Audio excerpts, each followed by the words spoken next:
Hey, Joe, guess what? What? You have the right to remain silly.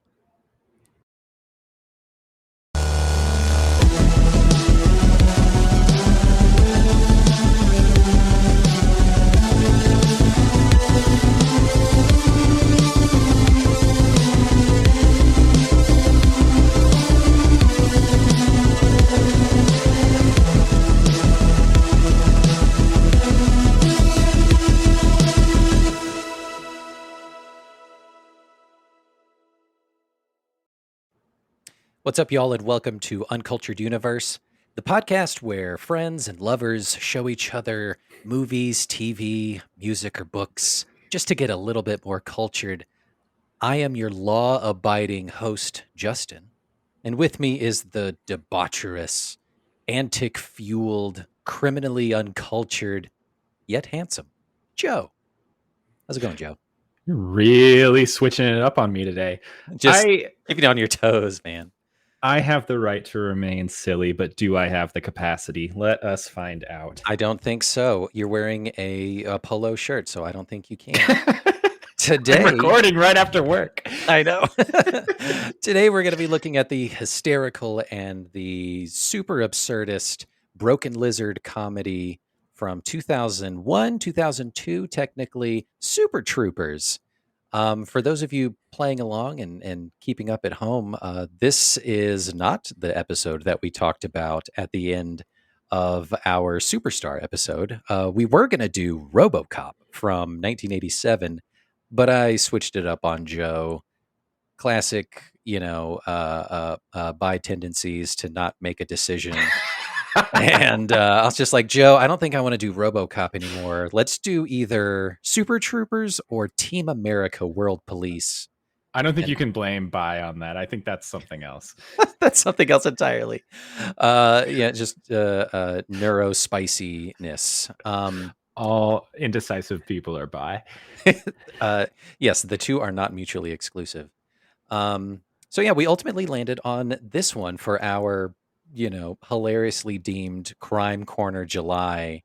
The two movies we've picked are narrowly threaded by just the theme of law enforcement, police officering, and things like that. Yeah, really trying as hard as we can not to call this a cop miniseries right now. I'm not going to say cop miniseries. Don't you fucking do it. How did we get here? Let me get this off my chest. You originally said RoboCop, and I was like, okay, I know of RoboCop. Haven't seen it. Good pick. Yep. Then you said we landed on Super Troopers, and I was like, okay, this could be one of three things in my mind. And I didn't know exactly what Super Troopers was. Okay. So this movie that I was vaguely aware of, which is about state troopers pulling people over in their antics. I also thought it might be Starship Troopers, which I was wrong about, which is the space one with like lizards. That's like an allegory for like war jingoism. Jingoism. Yeah. And then I also got it confused with, did you say Team America World Police? Is that the puppet one? One of them is like that's the puppet claymation. One. Yeah, that's the puppet one. Okay. Done by the South Park guys. That one's done by the South Park guys. Yeah. And that is not about cops at all. They're kind of like an elite task force or whatever, and it's kind of a play on how America polices the world, which is just in the title. So they're just like, they're international superheroes, but they represent America, sticking their noses in other people's business. So like, I considered the time frame too of both of these movies. So this one's from 2001, 2002, and it's about the same time as Team America. Both are, differing versions of like gross out humor, ridiculous, over the top humor, crude, that kind of stuff. But I ultimately tried to draw the line between like which one's most like offensive to people and like offensive to watch, and then I nixed that one. So Team America 100% is like way more on runs the gamut of offensiveness This one I think is just a fun little cheeky comedy. This one has got some shit in it. It does. I maybe that kind of boils down to my thoughts on the movie. I'm going to be such a buzzkill for you, Justin. If we're coming from a place of truth and my heart of hearts, and we are in a circle of trust, yeah, this one didn't do it for me. It's a hard one. Yeah, I think it kind of walked the line between kind of like a more generic, broad comedy with more believable characters and storylines versus kind of more insane aliens come at the end and I see Sasquatch in the background, and I kind of wanted towards one or the other, and it felt like it was in the middle. Yeah, it was just a straight up down the middle of cops. What if they were just fucking with people? Right. What if they were just fuck off around kind of people, And it felt, I don't know, like the production history here, but it felt kind of improvisational. Is that the history of this group? It's kind of a comedy group of guys who haven't really been in anything else that I've seen. Correct. Yeah, we'll touch on the broken lizardness of it all in a bit, but yeah, like I can totally see how this one is, again, it's like a time capsule. It's it is very, early 2000s comedy. It is very, 18 to 25 young white male comedy, which like it definitely solidified itself into that subgenre of people, and we'll dig into that. What's your entry point to Super Troopers here? How did you come across it? So this movie dropped in 2000, hit America in 2002. Previously, it released at Sundance the previous year, 2001. So like a full year went by before it hit theaters. But this was a movie that just like everybody talked about.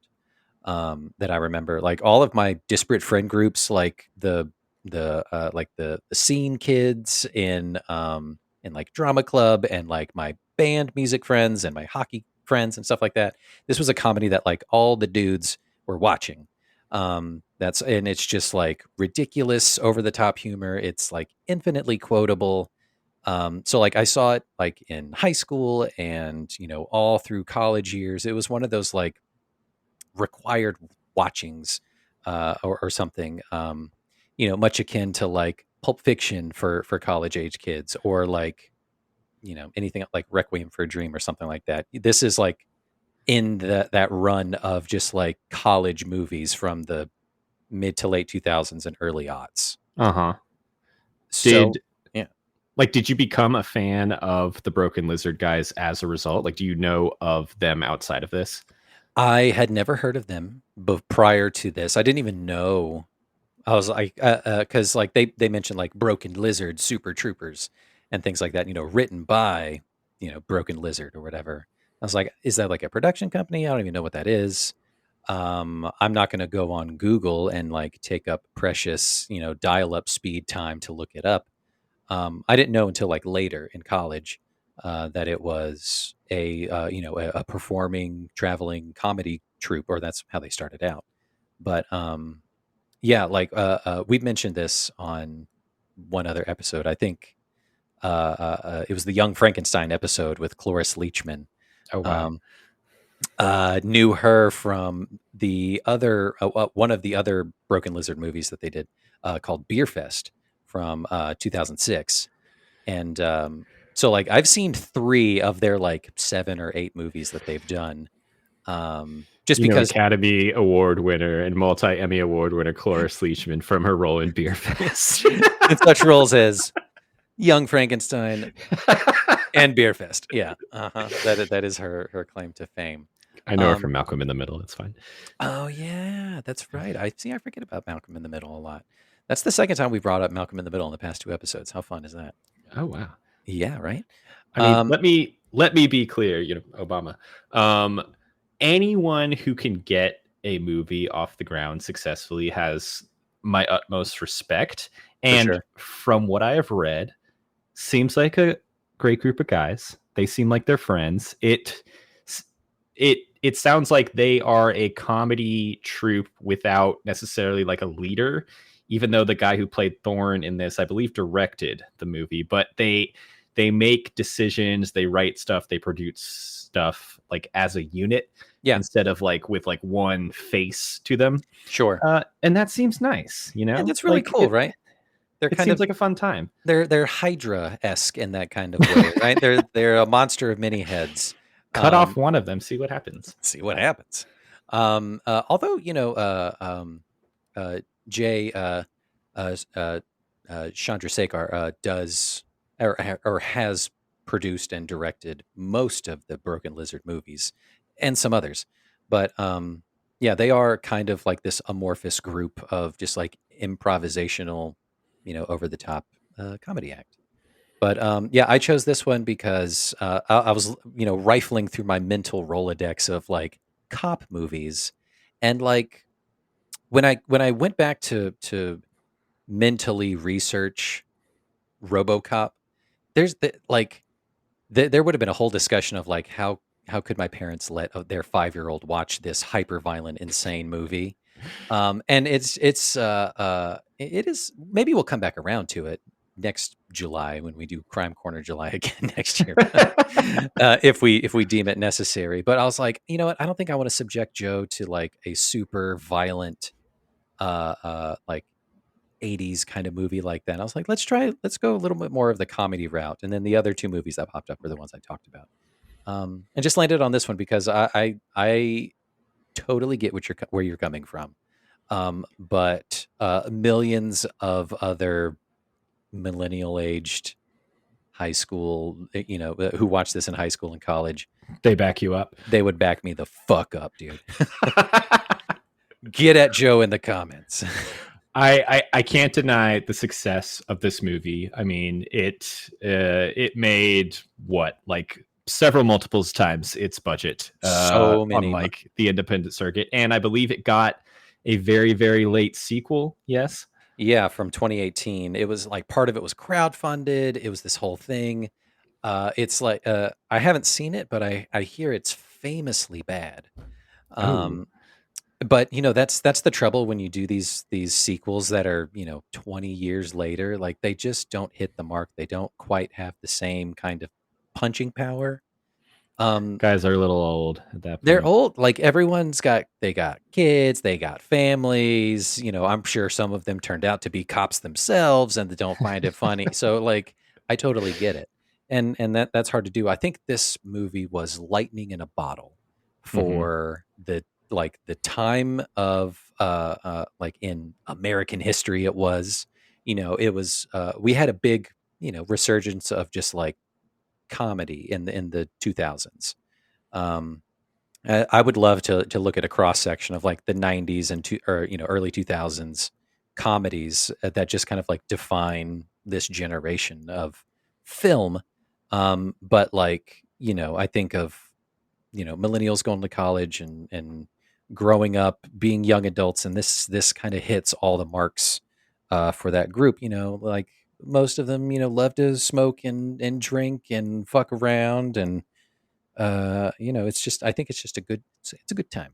It's a good time. I mean, it's interesting that you talk about this like cross section of time in comedy. I've got the Wikipedia page open right now, and I'm going to the bottom of it where it has like, you know, like the things you may also like section, or like categories that this movie is also in. Yeah. And if you look at like 2001 independent films, and then also 2001 crime comedy films, you get stuff like, well, you get Ocean's 11 primarily, which is kind of like the lane that I was in at this time. But then you also have Wet Hot American Summer, which is maybe a little bit closer to what we're thinking here. Yeah, more independent. Like, it's an independent. It's kind of got this sprawling cast. It's got an insane amount of just like shit packed into it, but it's also got like kind of a stoner comedy vibe.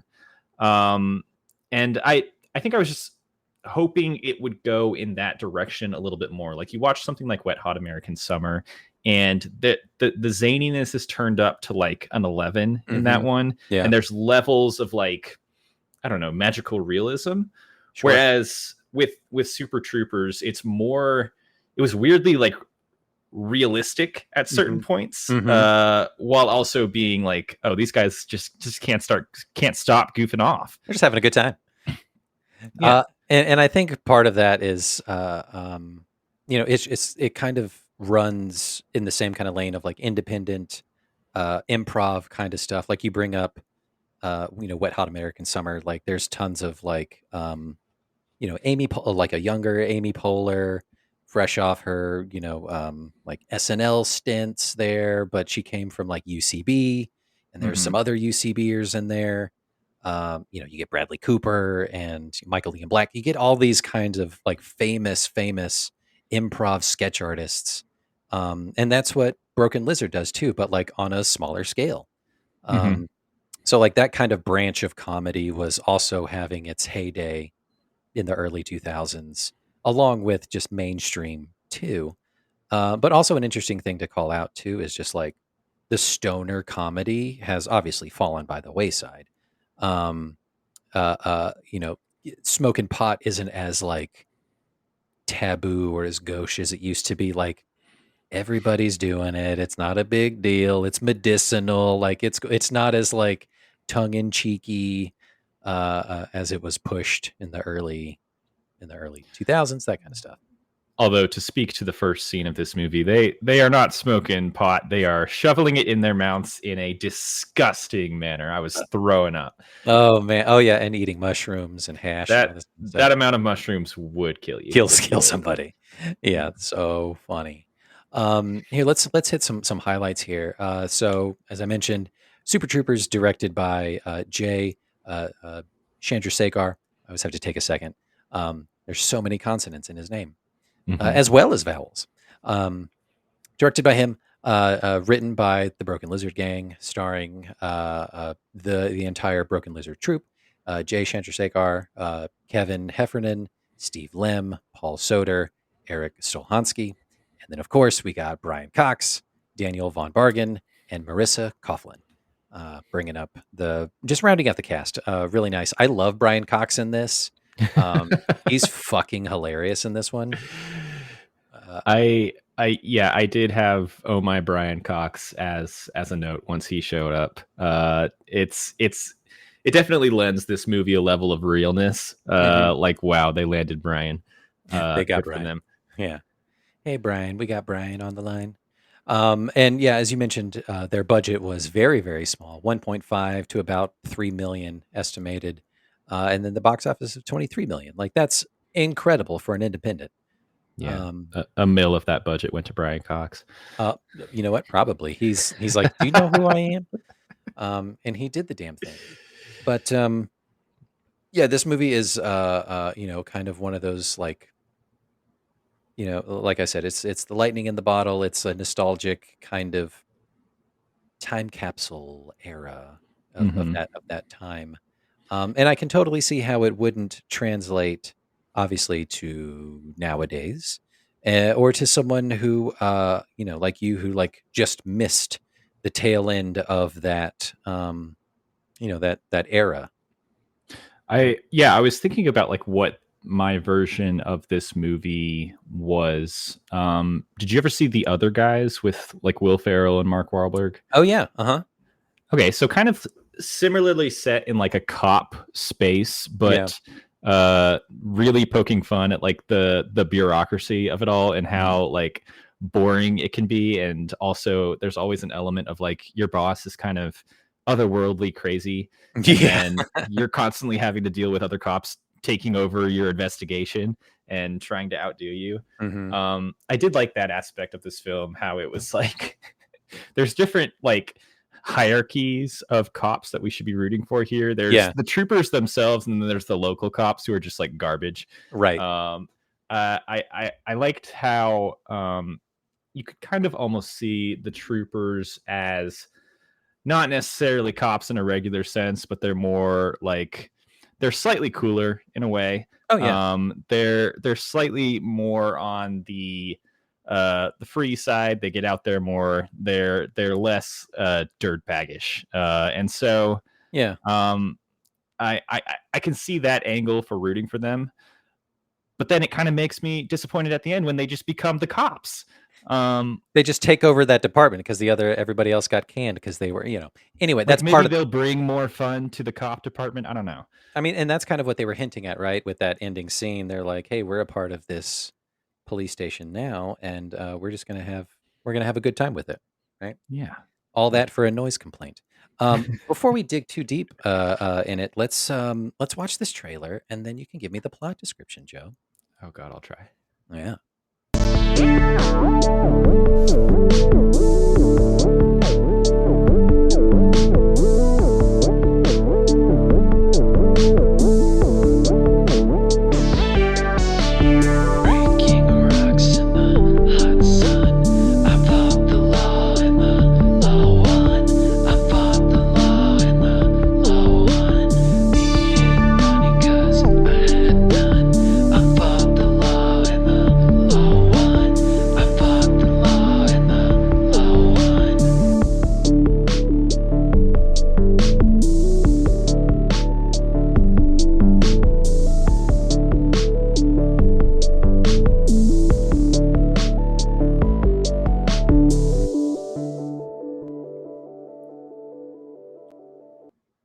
So much fun. Little bit of Owl City Fireflies towards the end there. And that was the high time for Owl City, I lived and breathed Death fucking album, dude. That movie, what's Owl City up to these days? Let's shoot him a line. I have no idea. I think they had 2 hits for me while I was in high school, and that was it. Mm-hmm. Yeah, it was big time in college, Mayor. All right, let's put 1 minute. Let's give you 1 minute on the clock to give me the your best version of a plot description for Super Troopers. On your mark, Okay, get set. Hose myself. Get ready. Get set. Go.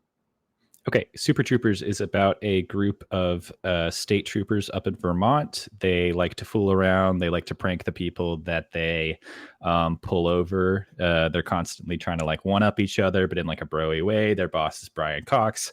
They learn that either the mayor or the governor, I got really confused, is pulling their funding in favor of the local cops. All of this is happening while there's kind of a marijuana drug ring happening in their local town that they are slowly catching on to. It basically turns out that the local cops are in on it, and even though the Super Troopers lose all their funding and they all lose their jobs, they do end up framing or catching the local cops, and so it turns out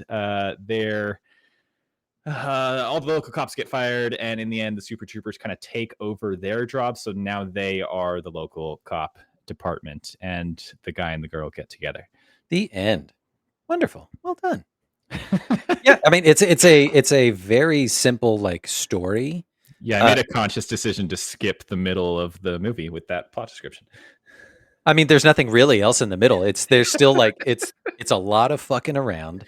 And it's how do they uncover this mystery that's there of drug smuggling? There's so much pot being pushed through this small town, this sleepy small town in Vermont, which makes sense why they would probably be able to fuck off as much because there's hardly anybody who lives there in town.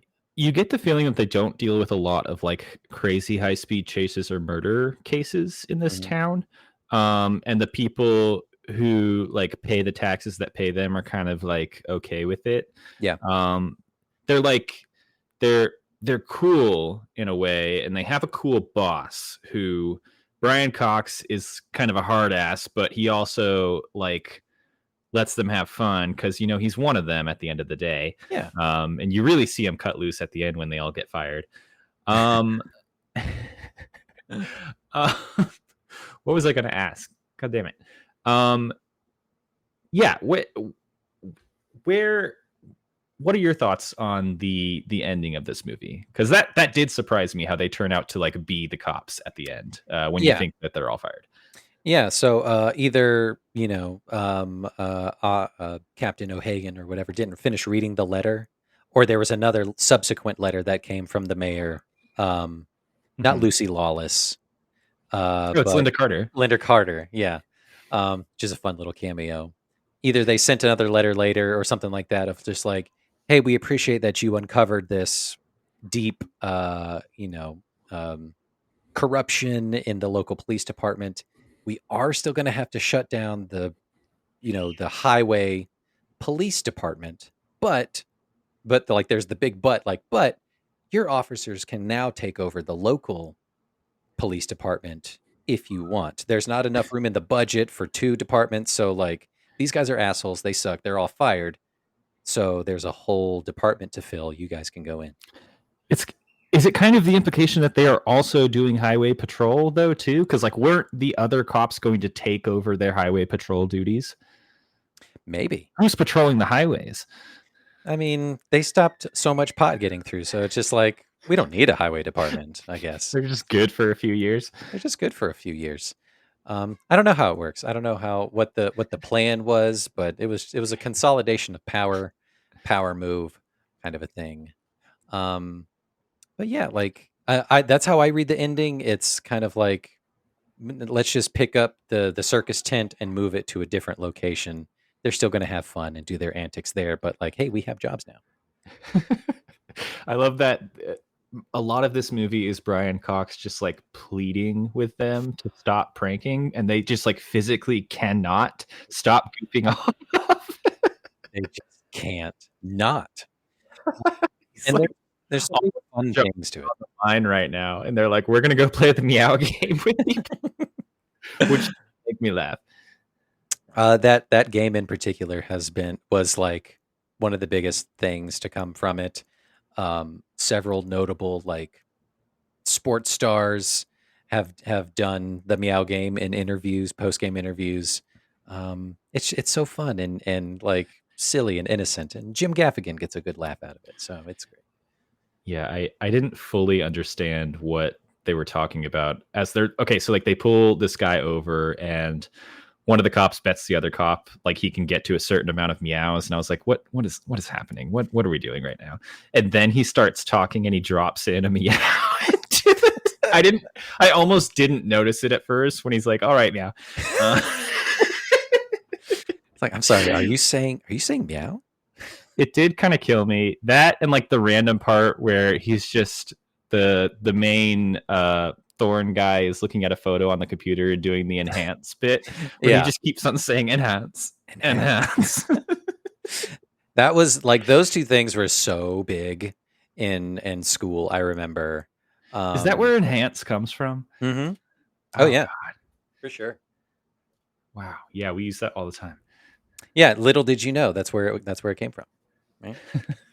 There's so many good quotes from this movie that I love that has found its way into everyday conversation. If I'm on a job interview, something crazy. Chicken fucker is a good one. You boys like Mexico is a good one from the beginning. So much fun. And then of course you also get the good classic, the Who Wants a Mustache ride. Which has stood the test of time. Anytime anyone wears a mustache, you kind of have to say, "Who wants a mustache ride?" Just one of many bizarre sexual scenes in this movie. Which is a fun thing, right? Let's look at that for a second. Arcot Ramathorn is in a polyamorous relationship. Is that what it is? His wife or the mother of his child is kind of described as like hippie-ish, right? Yeah, like, and his girlfriend kind of a thing. But of course they swing hardcore with that German couple who comes through. The German couple who they arrest and is apparently just like in jail this entire time. But they kind of like want to be there. They're kind of turned on by being arrested. Typical Germans, like is that commonplace with Germans? Maybe. Yeah. If I had to rank the weird sexual moments of this movie, it is okay, the Romeo and Juliet of the police force getting together. That happened way too quickly, but that's at the top, I guess. Then it's like pulling over the German couple in the car. That's a fun bit. Yeah.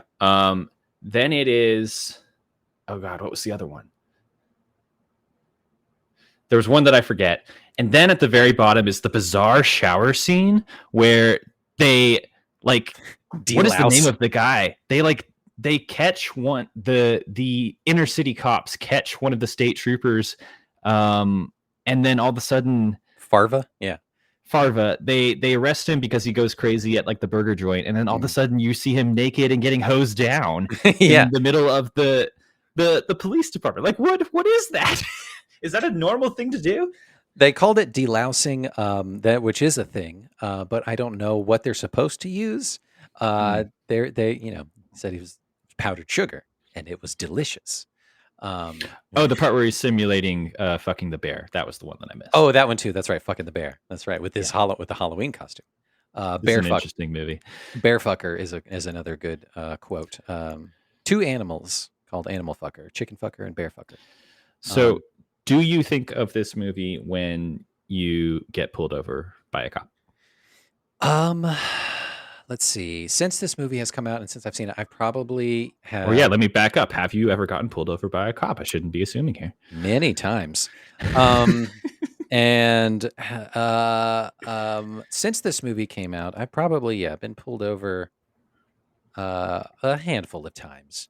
And yeah, it comes into my mind because it's like, hey, these guys aren't having as much fun as I would like them to, like the gang, the Broken Lizard gang from Super Troopers. So you always get handed a ticket and you're like, the Super Trooper guys would never. Yeah, it's like I didn't even hear one fucking meow. Like what gives? What's the deal? In my best Jerry Seinfeld. But yeah, for sure. Like I've been pulled over a bunch. Like I've gotten a super speeder ticket. I got a open container. Justin, what's a super speeder ticket? That's the one where you're going like 25 over the speed limit. Oh, yeah. That doesn't seem like a lot, but I guess it is. Yeah, it's very expensive. I can tell you. Yeah, I got stopped by having an open container, just walking around. Yeah, right. It's not. Well, that doesn't count. That's not a big deal. Well, they would beg to differ. And then a couple other like moving violations and things like that. I've been in jail before. Oh, yeah. But yeah, you didn't know that about me, did you? Let me tell you. I might have at one point. Yeah, I'm a hardened criminal. How was that for you? Uneventful. Really? It took a long time. Yeah, I took a right turn where I'm not supposed to in East Atlanta Village, right off of Flat Shoals, I think. You're not supposed to turn right on red. Turned right on red. Got pulled over. I got a ticket. Didn't pay the ticket. Forgot about the ticket. 6 months later or whatever, I have a bench warrant because I didn't pay the ticket. I get pulled over because like my tags expired or whatever. And then they're like, hey, there's a bench warrant out for your arrest. You're going to have to come with us. So I go with them. And so I had to stay the night in one precinct. And then I had to be moved to the Atlanta precinct from where the ticket was. It was crazy. Did this happen like in the context of me knowing you? Because I seem to recall this maybe happening. It was like my second or third week of starting at supply.com. You hadn't started working there yet. So that was, yeah. I was up for 24 hours and I had to go to work the next day and get my car out of impound. It was an adventure with the police. The craziest weekend of my life. The craziest 48 hours for certain. Wow. Yeah, let's before we get too much further into our bevies, let's have a little cheers. Mine's kind of melted into one thing, but I tried to get one picture of it. It was a layered thing of red and blue to be akin to the police lights that you would see on the top of a car. And I'm calling it a large farva. And it's just like grenadine and vodka and rum and blue curacao and sour mix, and it's very tasty, and it looked pretty cool. It looked very cool. It's very beachy. Free drinks, as he would say. Mm-hmm. What do you got? You got something fancy, I see.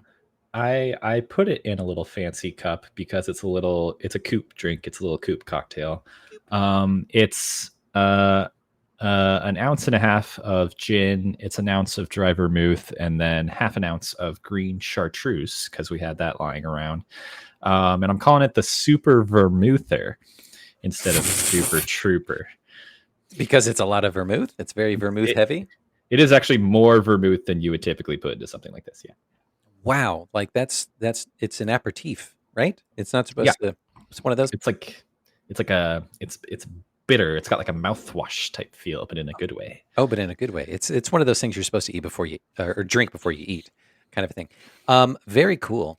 Love that. We need to be posting our cocktails more often. I realize we haven't done that in a long, long time. I took a really good picture of this one. Oh, good. Okay, well then that'll light a fire under me to get those together. Let's talk about Broken Lizard for a second, and then we'll get into some final thoughts here.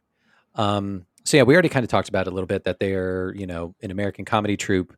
They got together in like the late 80s, early 90s. They met at Colgate University. I said Colgate College. Where did they all major in like toothpaste studies? I would, just mouth studies. This episode is my audition to get into Broken Lizard comedy group. It's going poorly. I think I'm nailing it. Guys, I think I'm doing really, really good. Mr. Chandrasekhar, what do you think? They spent several years performing at various clubs in New York City after university. And then after a number of years of doing that, they decided to kind of shift away from doing more of those live performances and things like that. They're like, what's the next evolutionary step? Of course, it's feature lengths. They started with some like indie startup kind of things, like 30-minute short films, and then eventually got into features based on the early success of some of those earlier pieces that they did. Some other notable films that they've done, they got Super Troopers with this one. The follow-up to this one is called Club Dread, and that was from 2004. That one is kind of like making fun of like the slasher horror genre from like the late 90s, early 2000s. Like I Know What You Did Last Summer, that kind of stuff. And then Beer Fest from 2006. We're going to do that one, I think, for Oktoberfest in September. We're going to do Beer Fest as a follow-up to this one. That one's pretty zany. That one's pretty wacky. Again, same kind of thing. I'm going to subject you to it just because it's got Cloris Leachman in it, and she's got some really funny, dirty lines, and it's great. Yeah. So is it kind of the same formula with each of these movies where it's all of them starring, and then Jay probably directing in this case? Yeah. They're kind of it's like SNL in that kind of a way, that revolving door kind of a thing. Obviously all different characters. Some are more, like front and center than the others, that kind of a stuff. So they all kind of take their swing. Very different movies, very fun. I mean, I didn't really mind them as actors. You would, I haven't really seen any of them in anything else, but they are kind of natural on camera. They are, yeah. You can tell they're kind of just like playing versions of themselves. Yeah, they're just bros. They got really good chemistry. That's a note I have here. Like it's, you can tell like from the second they're on screen that like these guys really could have been cops for a number of years. They all know each other that well. Like you believe it's the mustaches. It's the mustaches that takes a long time. Yeah, and it just feels effortless. But of course, that comes from years and years and years of just performing together, which is really hilarious. Yeah, I couldn't help but like rank them in my head. In terms of just like likability and my ability to hang out with them in real life, I would probably go with Thorne up at the top. He seems kind of nice. He's kind of cool. He's kind of the leader, kind of the most quote unquote normal of the bunch, but he can still hang out and be fun. Who did I have next? The guy with the mustache, Mac, kind of the crazy one. Yeah. I liked when they were shooting at his groin. That was fun. With the bulletproof cup, yeah. At first I was like, wait, what's happening here? And then he goes out there and they do target practice with him just wearing a single bulletproof cup. And that's a fun bit. It's a good bit. It's a good thing. It's a good way to show like, oh, these guys, they have fun, but they trust each other at the end of the day. They really do. They got each other's backs. Yeah. Who's the other guy? Carl. the guy with the romance storyline, he's kind of straight down the middle for me. I think Oh, personally, Foster, yeah. he's harassing the poor policewoman. She's But yeah, that's neither here nor there. she meets him halfway in a couple spots. I will She say does. I will say, so like taking all of that out of the equation, some of his mannerisms and some of the ways he tells a story definitely makes me think of our friend Carrie Tucker. Um, just very funny, even down to the shaggy curly hair. Super great. Is this first Gary Tucker shout out on the show? It We'll have is. to go back and check. See Tuck. Yeah. The rabbit guy I could take or leave. His scene with the German people pulling over creeps me out. And then Farva is the devil incarnate. I hate him. He's the worst. Everyone knows that kind of person who's just always trying to like dominate somebody or like be a part of the group that like no one really wants to be paired up with him for the group project. Yeah, definitely not. He's a tryhard at the end of the day, and kind of an ass for no real reason. He misses the point of everyone else kind of like jabbing at each other. He doesn't get it. He takes it too far. He don't get it. He does take it too far. He calls his parents, which is a fun little fact, chicken fucker. Are those the parents of the actor? Yeah, the parents of the actor, which is really fun in there. License and registration, chicken fucker. Yeah, very funny. That's fun. It is fun. A couple other things, fun facts here. That was real syrup that they were chugging. They didn't do the entire bottle. They were doing multiple takes back and forth, but it was real syrup. That was a lot of syrup. How could they possibly do that? They would just film just like chugging just a little bit and like dump it out and like, all right, let's take another take. Really drinking syrup. They tried it with like thick iced tea, but it didn't look right. It had to do real syrup. You got to get that consistency. You got to get the realness in there. And then the last little real fun fact here is when they're at like the banquet and Favre is there and he's like, dude, it's open bar. Like nothing matters. We're going to get fired anyway. And he starts getting hammered drunk and he throws up in the toilet. That's real vomit. He really did get drunk and throw up on set. How fun is that? Do these people know that not everything has to be real in a movie? There's a level of movie magic involved in like production design. They spent all their money on Mr. Cox, baby. Like they couldn't do it. They couldn't do any more. Let's see some other standout quotes I love. Double Bacon cheeseburger. It's for a cop. That one's great. The little throwaway line when they get locked, when Mac and Foster get locked in the marijuana truck, the tractor trailer, from playing the repeater game.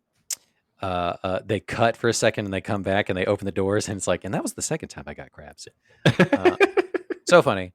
And then I do love the German couple. They are ridiculous, but that whole time when he's like, do you know why I pulled you over? And he's like, I was driving way too fast. Just drive fast and leave a sexy corpse. That's their model. It's on the German flag, I think, in real fine print. Yeah. Let's get some final thoughts here, Joe. So it didn't quite hit, but we talked about that, like why, it's an older movie. This wasn't your generational kind of thing. Yeah, I mean, I respect that it's of its time. It made me think of movies around this era that are also kind of in that independent comedy niche. I was definitely thinking of Napoleon Dynamite watching this, talking about just like almost episodic scenes within like a small town setting, dealing with like somewhat zany characters and not like super well-known actors, but that kind of makes it more real in a way. Yeah. And then off of that, I also thought of, have you ever seen a movie called The Sasquatch Gang? No. Tell me about that. It's made by like one of the guys who worked on Napoleon Dynamite. It's a similar vibe. And I also realized looking at this website, like there's a connection here. The stoner guy in the beginning who's not driving, but who's sitting in the front, kind of like the blonde guy. Yeah. He's in the Sasquatch Gang. I know. So fun. But it's very similar in that it has like one or two like celebrities in it. I think like Carl Weathers plays a guy in it. Oh, how fun. But it's just about these like nerdy teenagers in a small town who are like looking for Sasquatch, and like that's their club. And they That's also cool. do like LARPing with cardboard swords and stuff. And then like Amazing. Justin Long plays their neighbor, but he has like the longest mullet you've ever seen, and he's kind of playing like a tough guy who hates them. Amazing. It's a wild movie, but it's this kind of level of comedy. There's like a little bit of gross out, a little bit of just like I don't know. It's not the same comedy you would see in like a mainstream movie. Sure. Yeah. And it made me there are comparisons to be drawn there. Let's put that on the list. Get it on the list. The Sasquatch Diaries, right? The Sasquatch Gang. The Sasquatch Gang. Let's add that to the Sasquatch Diaries would be an incredible follow-up. It's all dark. It's got the rosy tinted on the side. It's a love story. It's written from the Sasquatch's point of view. Yeah, it's kind of like a 50 Shades of Grey kind of style. Very weird.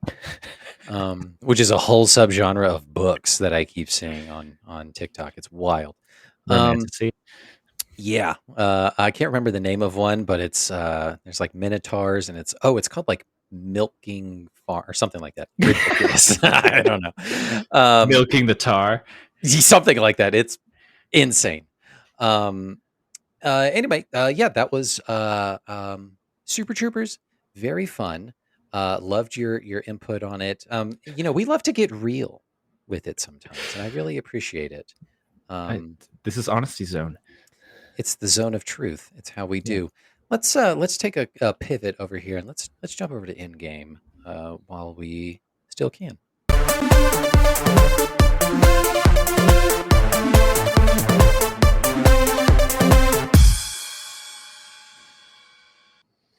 That's right, Joe. We are playing Meow. That's what I call end games. I forgot to put on the graphic there volume 45 because this is episode 45. We are getting dangerously close to 50 episodes, I noticed. I know. We need to think of something real big for that. Can't fuck it up. So Meow, that's what I call end games is a fun little thing that I wanted to try here. Joe, it sure looked like they were just having fun harassing and just messing around with Johnny Q Public, right? In Super Troopers. So let's do our own version of games like we were part of the Spurbury Highway Patrol. Okay. You know?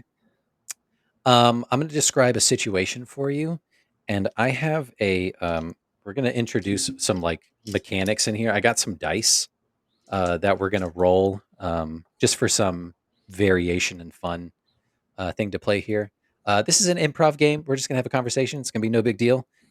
Because that's what a Broken Lizard would do.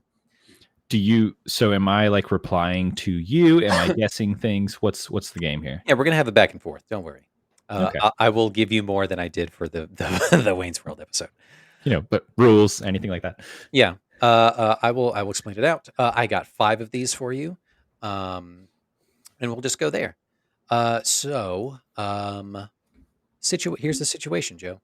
You're walking out on your beat in the afternoon heat. You're a cop, by the way, in all of these. You can't wait to get back to your squad car to cool off.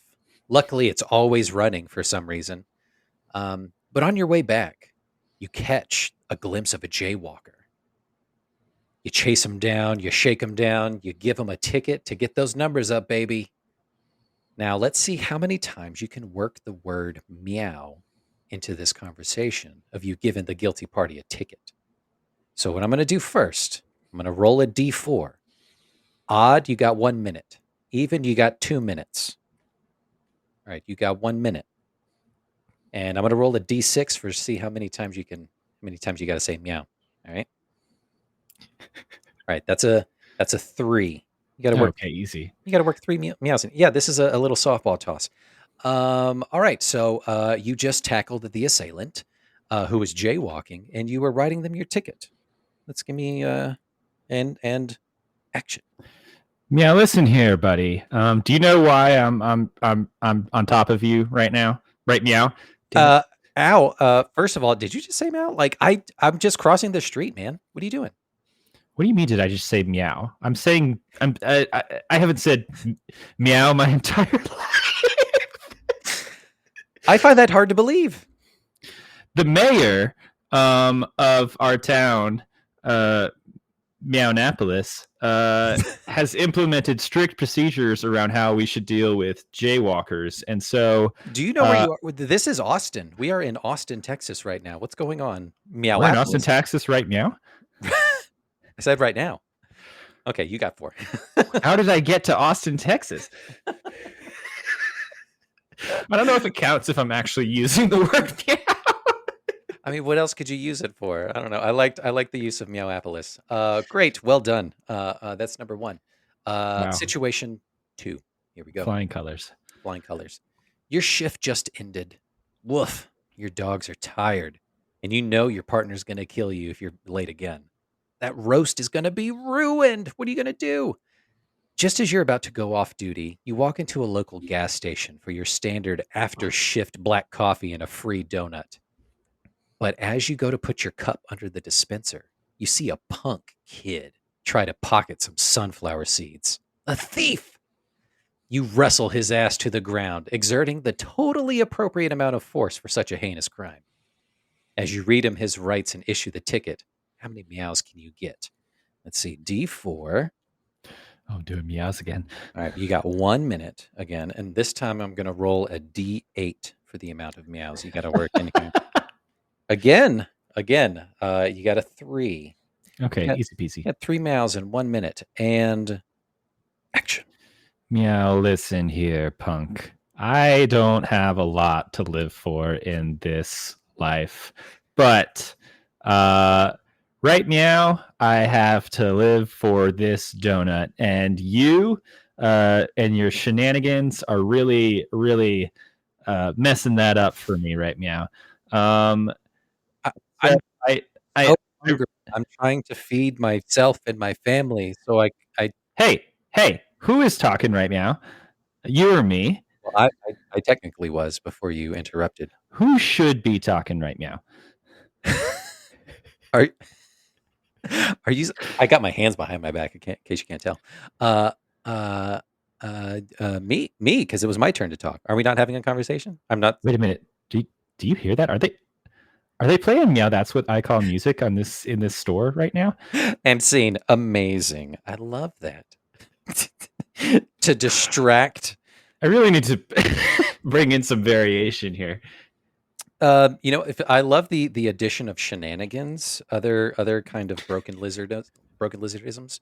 That's great. Situation 3. Are you ready? Here we go.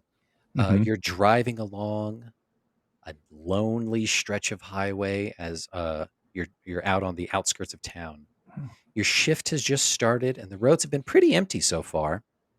As you go to adjust your radio to a better talk radio station, this radio host is a little too liberal for your liking. You notice another car whizzing by on the opposite direction. After flipping a super badass U-turn, you catch up to the scumbag, fishtail his car, and end the chase. You walk up to the window, give it a little knock, and you issue that hefty speeding ticket. How many meows can you get in? All right, this time we got 2 minutes. Let's see, and I'm going to roll a D10. All right, you got to make it count. You got 1, baby. Give me 1 good meow to end in all my meows. Sleep. All right, and action. You know, punk. Yes, officer. There's people who get away from cops, and there's people who get caught. Guess which one you are today. I got caught because I pulled over. Was I driving too fast? What did I not have my headlights on? Were you driving too fast? Let me tell you. There's panthers out in the Amazon who can run at like 50 miles an hour. Sure. And I want you to think about that, because I think if you're thinking one of of those Jaguars. ran past you while you were standing still, that's about the same relative speed of you driving past me while I was going 50 back there in a 20. So I too was going 50? Listen here, Meow.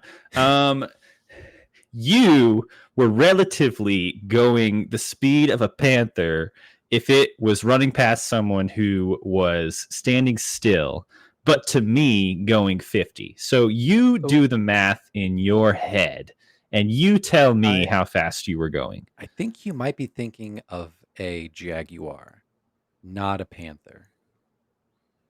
They are famously faster than Jaguars. And scene. Amazing, Joe. We got 2 more here. You're doing great. This is so much fun. I really need folks to know that I'm getting off of 2 weeks of having COVID. That's why you're not on your A game. You're still doing great. Improv waits for no sickness. Situation 4. It's your first time out on the police horse. You feel like a goddamn Viking king. Everyone is looking at you as you ride majestically through the park, proudly upholding the law. As you literally and figuratively look down on the public as you ride past, you see a snotty teen zip by on rollerblades. And just after he passes you, you feel the back of your head get pelted by half an eaten snow cone. You're sent into a blinding rage and you wheel around the horse, Justice, to catch the criminal. Once he's subdued, you're riding a horse, the police horse. It's named Justice. You go to catch the criminal. Once he's subdued and wishing he still had his snow cone to ice his heavily bruised forearms and face from your tackling to the ground, you begin to issue his ticket. How many meows can you do in 1 minute? I'm going to roll a D12. The number of meows. Come on, we got to do high.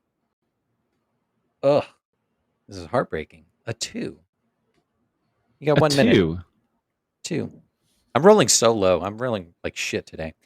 Joe, you got 1 minute to work in 2 meows and action. Listen here, punk. Justice here loves General Meow's chicken, and we were just on the way to go get some when I feel a little bit of winter on the back of my goddamn head, and it's the middle of July right now. So why don't you tell me what you think happened here to prevent my horse from getting his Americanized Asian food that he gets every single day? Officer, I don't know what happened. This is my first time. Speak up, Meow. This is my first time on rollerblades. I'm not very good. I had a snow cone, but I didn't see what happened to it. Oh, so you tripped and your snow cone ended up on the back of my head? Great aim, bud. Is that what happened? I have no idea what happened. Why does my face hurt so bad? Is that what happened? You're going to go to jail for years. Years? I'm graduating this year. You tell me what they do to people like you in jail? Let them graduate? Rhymes with meow. Oh, no. Scene.